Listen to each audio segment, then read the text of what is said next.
ज्ञानी से भक्त बड़ा सारंगगढ़ मुख्यालय के ग्राम कोतरी भागवत कथा का 8 दिवसीय आयोजन कराया जा रहा है। फर्स्ट छत्तीसगढ़ से ब्यूरो रिपोर्ट। जो कि 30 से 5 जनवरी तक चलने वाले धार्मिक आयोजन में हजारों की संख्या में धर्म प्रेमियों ने पहुंचकर धर्म लाभ लिया व श्रीमद् भागवत कथा के संपन्न होने पर प्रसाद ग्रहण भी किया। बहुत संख्या में श्रद्धालुओं पहुंचे, जिसमें श्री कृष्णमय होकर झूमने तथा नाचने लगे, आत्मसात विभोर होकर राधे राधे का भक्ति का रसपान ग्रहण किए। तो वहीं कथावाचक अंकित मिश्रा महाराज जी ने लोगों से भक्ति मार्ग से जुड़ने और सत्कर्म करने को कहा।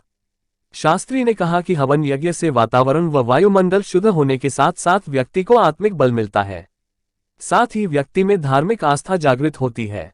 श्रीमद् भागवत से जीव में भक्ति, ज्ञान व वैराग्य के भाव उत्पन्न होते हैं। इसके श्रवण मात्र से व्यक्ति के पाप पुण्य में बदल जाते हैं। विचारों में बदलाव होने पर व्यक्ति के आचरण में भी स्वयं बदलाव हो जाता है। श्रीधाम वृंदावन से संदीपनी शिक्षा संस्थान से भागवत की कथा एवं समस्त कर्मकांड का अध्ययन किया है और मैं रायगढ़ जिला का पालीघाट ग्राम का हूँ। मैं बहुत कम उम्र में इस तरह शिक्षा मिला, आपको कैसे ज्ञान मिला, प्राप्त हुआ? ये सब माता पिता का आशीर्वाद है और गुरु का आशीर्वाद है और सबसे बड़ी माँ बंजारी का आशीर्वाद है। भक्तों के लिए कुछ विशेष? भक्तों के लिए यही कहना चाहूँगा कि आप हमेशा अपनी धर्म की रक्षा करिए। यदि आप धर्म की रक्षा करेंगे तो धर्म भी आपका रक्षा करेगा। इसलिए प्राण चले जाए तो चले जाए, लेकिन धर्म को कभी नहीं छोड़ना चाहिए। मनुष्य योनि में जन्म प्रदान किए हैं तो हमेशा हर मनुष्य को, संसार के हर मनुष्य को भगवान के प्रति दृढ़ विश्वास रखना चाहिए और वेद शास्त्र में जो निर्धारित विधि विधान है उन्हीं के मार्गदर्शन में हर मनुष्य को संसार की चलना चाहिए।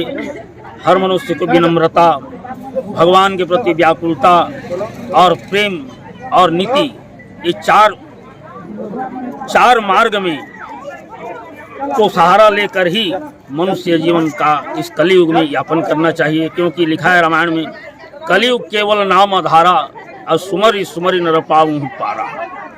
कलियुग में केवल भगवान का नाम ही सार है। भगवान का नाम लेना ही कलियुग में सबसे महत्वपूर्ण है। इसलिए हमेशा हर मनुष्य को भगवान के मार्ग में चलना चाहिए और भगवान को कभी भी, भगवान से दूर कभी नहीं होना चाहिए। सद्गति प्राप्ति कैसे हो पाएगा मनुष्य को? मनुष्य को सद्गति की प्राप्ति केवल भगवान के पूजा पाठ, भगवान के ध्यान, भगवान के भजन, भगवान के कीर्तन, भगवान के कथा श्रवण, 9 प्रकार के भक्ति होता है। उसमें किसी भी एक भक्ति को लेकर यदि मनुष्य दृढ़ विश्वास और प्रेम के साथ यदि करता है तो मनुष्य का अवश्य मोक्ष की प्राप्ति होती है। जी बताएंगे राधे कृष्ण की प्राप्ति कैसे होगा? देखिए, जीवन का हम सब का एक लक्ष्य होता है और इन सब लक्ष्यों में से सर्वश्रेष्ठ मानव तन का जो लक्ष्य है वह सर्वोच्च लक्ष्य है। देखिए, सर्वप्रथम में योनियाँ जो कही गई हैं तो 84 लाख योनियाँ कही गई हैं, लेकिन उनमें सर्वप्रथम अगर योनि है, सर्वोच्च यदि योनि है तो मानव की योनि है। मानव तन में यदि भगवान का भजन व्यक्ति नहीं कर पाएगा तो उसको किसी प्रकार से, किसी जन्म में, किसी योनि में उसको भगवत प्राप्ति नहीं हो सकती है। भगवत प्राप्ति राधे कृष्ण कहें या सीताराम कहें या लक्ष्मी नारायण कहें, अगर इनकी प्राप्ति करना है तो इनके प्रति जाना पड़ेगा। देखिए, जैसे हमको किसी को अगर पाना होता है तो उसके लिए उसके पास जाते हैं, ऐसे ही हमारे भगवान हैं। और भगवान का स्वभाव तो बहुत सुंदर रामचरितमानस में वर्णन है कि वह एकदम भक्त के लिए क्या नहीं करते हैं। अनेकानेक भक्तमाल में लिखा है कि भगवान एक भक्त के यहाँ सेवक बन गए और 13 महीना रह करके सेवा किए हैं। तो जो भगवान के लिए बढ़ते हैं, उनका वचन है गीता में कि जो मेरे लिए एक कदम बढ़ता है मैं उसके लिए 60 कदम बढ़ने को तैयार हूँ, बशर्ते बढ़ने के लिए आप तैयार हो। और वह एक कदम ऐसे सहज नहीं, आपके परिपक्वता के साथ, धर्मनिष्ठुरता के साथ आपका वह कदम वचन होना चाहिए। जीवन पर्यंत एक लक्ष्य होना चाहिए कि हम कहीं भी रहें, किसी भी स्थिति में रहे हैं, किसी देश में, किसी भेष में, परिवेश में रहो, राधा रमण राधा रमण राधा रमण कहो। यह किसी नियम, व्रत, योग, विधि, तप, अनुष्ठान के लिए नहीं है।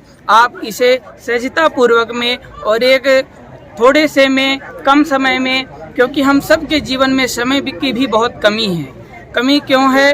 क्योंकि हम लोग अस्तता व्यस्तता में बहुत रहते हैं, लेकिन इन कमी को हमारे पूज्य संतों ने कह दिया है कि एक घड़ी आधियों में पुनियाद।